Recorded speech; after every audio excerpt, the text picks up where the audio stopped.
The journalist who took down a 4-star general. The CIA file he was about to expose. The email sent just hours before his death, FBI investigation, NSA. This is the story of a reporter who knew too much, and the questions that still have no answers. Michael Hastings was a journalist who didn't just report the news, he shattered it. His 2010 Rolling Stone profile of General Stanley McChrystal cost the Afghanistan commander his command and made Hastings a household name in Washington.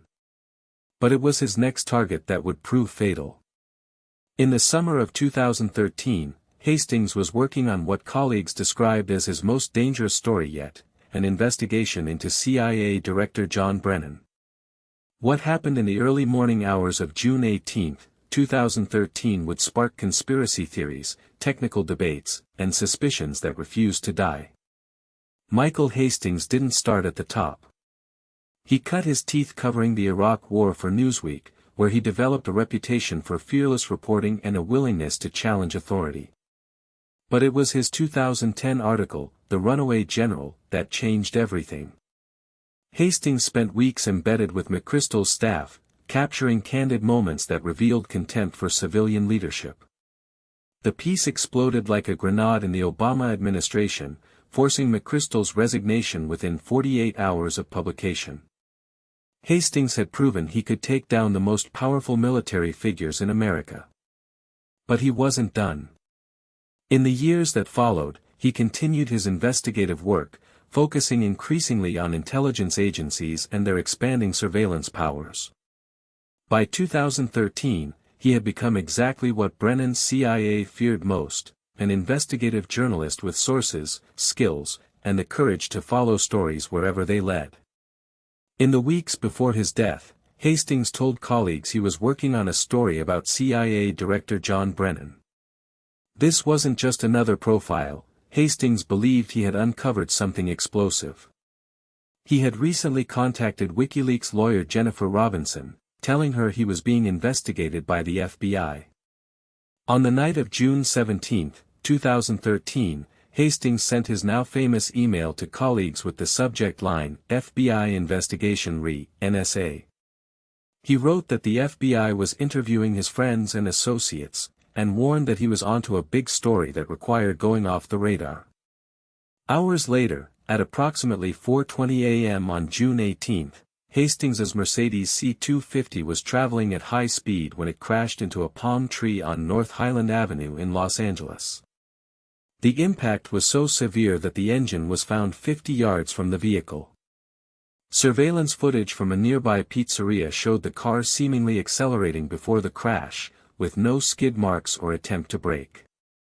The official cause of death was ruled blunt force trauma consistent with a high-speed collision.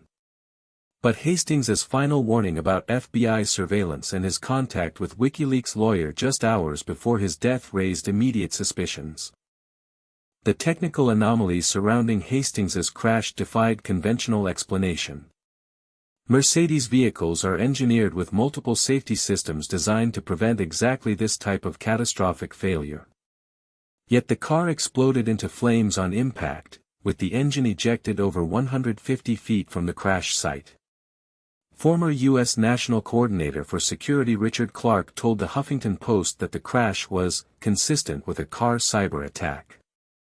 He explained that intelligence agencies possess technology capable of remotely taking control of a vehicle's operating system, accelerating it to dangerous speeds, and even triggering explosions. The lack of skid marks suggested Hastings never attempted to brake. The surveillance video showed the car already engulfed in flames before hitting the tree. The LAPD quickly ruled out foul play, but refused to release the full accident report. The FBI issued a statement denying any investigation of Hastings, despite his explicit warning about FBI interviews with his associates. When Hastings's widow requested the FBI files under the Freedom of Information Act, she received a response stating no records existed, a claim contradicted by Hastings's own email. The crash bore all the hallmarks of intelligence operations targeting journalists: sudden acceleration, remote control capability, and destruction of evidence through fire. Michael Hastings was investigating the CIA when he died under suspicious circumstances. His final email warned of FBI surveillance. His car crashed at high speed with the engine ejected 50 yards away. Technical experts suggested possible vehicle manipulation. The FBI denied investigating him despite his explicit warnings. What did Hastings discover about John Brennan that made him a target?